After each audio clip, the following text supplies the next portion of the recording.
Bismillahirrahmanirrahim. Assalamualaikum warahmatullahi wabarakatuh. Bismillah, alhamdulillah, wassalatu wassalamu ala rasulillah. Berjumpa kembali, mari kita lanjutkan pengkajian kitab Fathul Ijarnya. Mudah-mudahan kita semua berada di dalam rahmatnya Allah. Amin ya Allah ya rabbal alamin. Di dalam Fathul Izar ini pada halaman kelima ada ayat Al-Quran. A'udzu billahi minasyaitonir rajim. Nisa'ukum harthul lakum. Istrimu adalah sawah ladang bagimu. Fa'tu harthakum. Maka datangilah sawah ladangmu. Anna syi'tum, sekehendak hatimu. Wa qaddimu li anfusikum, dan dahulukanlah untuk dirimu. Nah, ayat Al-Quran ini, jika kita berbicara akan asbabun nuzulnya, mengapa Allah menurunkan ayat Al-Quran ini dikarenakan annal muslimina qalu, karena pada waktu zaman dahulu orang-orang muslim itu saling membicarakan bagaimana dia berhubungan intim begitu ya. Lebih spesifik ke bagaimana pose-posenya ataupun bagaimana cara-caranya dia melakukan berhubungan intim gitu.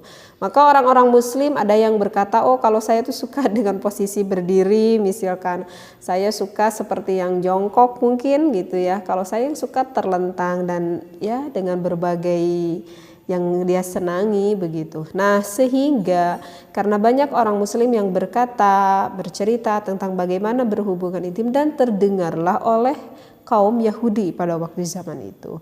Nah, sehingga orang Yahudi itu berkata kepada kaum muslimin, wahai kaum muslimin, kamu itu berhubungan intim dengan gaya beginilah, begitulah, itu gak ada bedanya. Kamu berhubungan intim sama seperti kamu berhubungan seekor hewan begitu. Nah, orang Yahudi itu berkata seperti itu loh kepada kaum muslimin. Nah, kata orang Yahudi bahkan di sini dikatakan lakina na'tihina ala hayatin wahidatin, bahwa bagi kami, bagi golongan kaum Yahudi itu bersenggama ataupun berjima itu hanya menggunakan satu cara saja. Bahkan orang Yahudi berpendapat ini mengatakan bahwa referensinya ini langsung ada di dalam kitab Tauratnya begitu, dan Tuhannya yang telah berfirman, kata orang Yahudi pada waktu zaman itu. Nah, oleh karena itu sehingga hati-hati kaum muslimin pada waktu itu merasa benar enggak ya, mungkin ada timbul pertanyaan lah seperti itu, sehingga Allah menurunkan ayat Al-Quran. Fa'akdaballahu ta'ala liyahuda, maka Allah mendustakan apa yang telah dikatakan oleh orang Yahudi tersebut, sehingga ya turunlah ayat Al-Quran ini. Nisa'ukum harthul lakum fa'tu harthakum anna syi'tum wa qaddimu li anfusikum. Kata Allah, wahai para suami, istrimu ya sawahmu ya ladangmu, maka kalau kamu ingin mendatanginya silahkan. Kamu mendatanginya dengan senang hati, dengan cara apapun, dengan gaya apapun, tidak ada larangan dari Allah. Nah, sehingga dari ayat Al-Quran ini menunjukkan bagi seorang yang artinya bagi pasangan suami istri, jika suaminya merasa senang, jika istrinya merasa senang melakukan pose yang dia inginkan gitu ya, silahkan saja gitu, tidak ada larangan dari Allah. Hanya ada 3 larangan ketika kita berhubungan intim antara suami dengan istri, itu hanya ada 3 larangan di dalam Islam. Yang pertama itu adalah tidak boleh seorang suami memasukkan penisnya ke dalam vagina istrinya itu berada di dalam keadaan haid istrinya ya. Ketika istrinya mengeluarkan darah, maka itu tidak boleh menggauli istrinya, kecuali jika istrinya mengeluarkan darah tetapi bukan haid darahnya, tetapi darahnya itu adalah darah istihadah gitu. Kalau mengeluarkan darah istihadah walaupun walaupun suaminya memasukkan penis ke dalam lubang vagina istrinya itu tidak apa-apa ya. Jadi sekali lagi yang diharamkan itu adalah ketika istrinya berada di dalam keadaan haid ataupun darahnya itu sudah berhenti, artinya udah enggak keluar lagi, tetapi istrinya itu belum mandi besar. Nah, bagi para suami jangan buru-buru langsung begitu ya, suruh dulu istrinya harus mandi besar dulu, gak boleh itu kalau belum mandi besar. Keduanya yang diharamkan oleh agama itu adalah suami memasukkan penisnya itu ke dalam lubang dubur istrinya ataupun ke lubang belakangnya ya, kayak yang sodomi gitu. Nah itu tidak boleh, itu juga sama hal yang diharamkan oleh agama. Yang ketiga yang dilarang oleh agama itu adalah bagi seorang suami yang kaya. Kayak apa? Yang kaya karena banyak istrinya. Jadi yang ketiga itu adalah bagi seorang suami yang berpoligami, yang punya istrinya lebih dari satu alias punya dua, mau tiga, mau empat. Maka dilarang bagi yang berpoligami melakukan bersenggamaannya itu berbarengan gitu ya. Jadi di waktu yang sama, di tempat yang sama, berbarengan gitu dengan istri-istri mudanya. Nah itu gak boleh, itu diharamkan karena enggak ada adab tata kramanya seperti itu ya.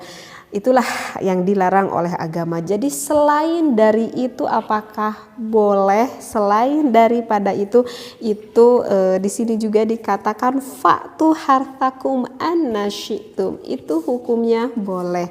Menggunakan berbagai cara, misalkan mau gaya spawning misalkan.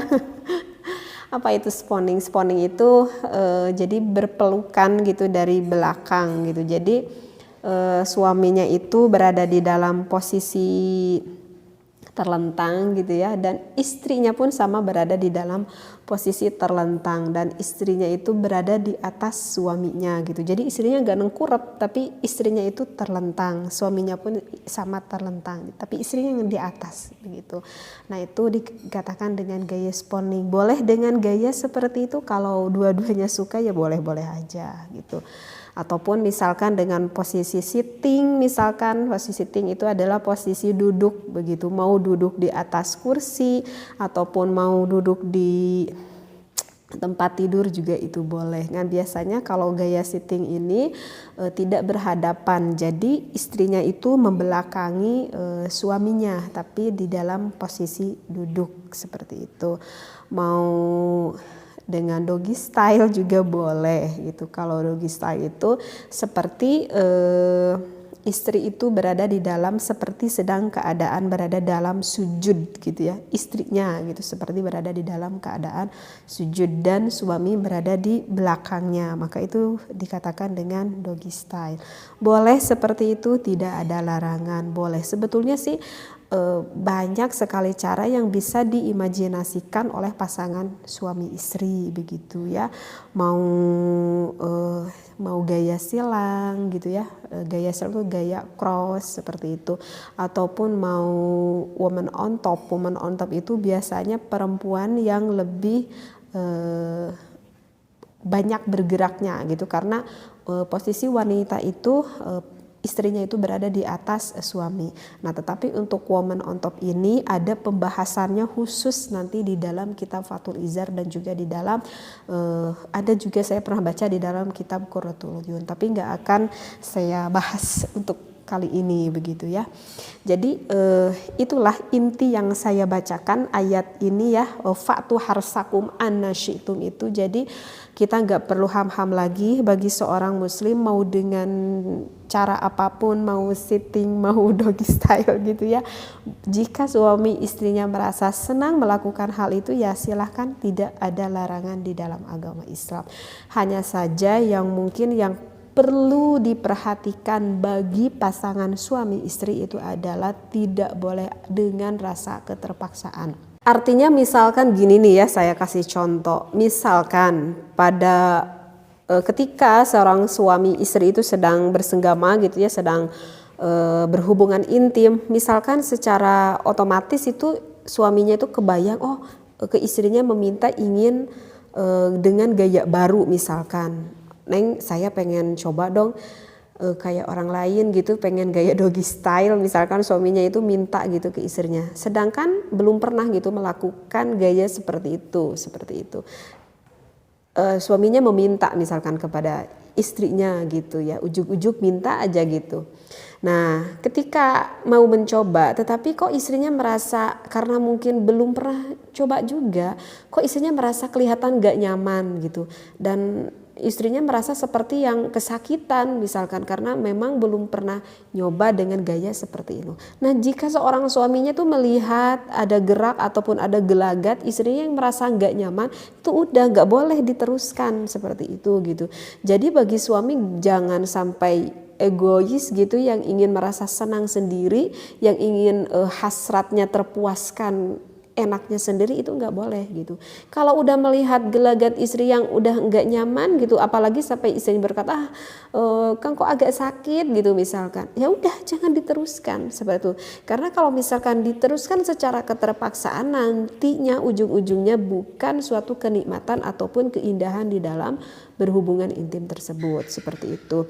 Nah, tetapi bukan berarti tidak didiskusikan. Apakah harus kita mendiskusikan seorang suami istri maaf yang lebih membahas tentang berhubungan gitu ya, artinya ya berjima gitu ya, harus, apapun itu harus dikomunikasikan dengan baik gitu ya. Jika misalkan udah selesai begitu ya, maka komunikasikanlah gitu. Misalkan kapan-kapan kita coba lagi yuk gaya gitu, aku penasaran misalkan kata suaminya gitu kan. Atau mungkin saja ada seorang istri yang merasa jenuh dan bosan yang ingin merubah gayanya, mungkin saja ada keinginan itu ada di istrinya. Maka bagi seorang istri juga gak perlu malu gitu untuk membicarakan hal seperti ini. Toh suami udah jadi milik kita dan kita udah jadi milik suami, jadi gak perlu ada hal yang dimalukan walaupun berbicara tentang hal ini begitu. Nah, maka komunikasikanlah dengan baik, komunikasikan dengan penuh kasih sayang. Ada keinginan dari seorang suami ingin membahagiakan istri, ada keinginan dari seorang istri ingin membahagiakan suami gitu. Walaupun awalnya tadi istrinya merasa gak nyaman, jika dikomunikasikan dengan baik, insya Allah maka akan ada jalannya. Jalannya bagaimana? Ya jalannya dengan komunikasi itu, dengan komunikasi yang baik itu, maka nanti pasti akan ada solusinya gitu ya. Kalau dibicarakan baik-baik ya bisa lah gitu nanti juga gitu, dengan berbagai cara agar tidak menjenuhkan dan membosankan. Apakah itu diperbolehkan di dalam agama? Sudah jelaskan tadi ayat Al-Qur'annya, diperbolehkan gitu ya. Jadi sekali lagi, bagi seorang istri gak boleh egois, bagi seorang suami juga sama gak boleh egois. Jadi jangan mau senang sendiri, tetapi harus senang bersama-sama. Mudah-mudahan apa yang saya sampaikan keterangannya ini ada di dalam kitab Fathul Izar, bahkan langsung ayat Al-Quran. Mudah-mudahan bisa difahami dan besar manfaat, lebih khusus bagi pasangan suami istri. Wallahu a'lam wa billahi taufiq wal hidayah. Wassalamualaikum warahmatullahi wabarakatuh.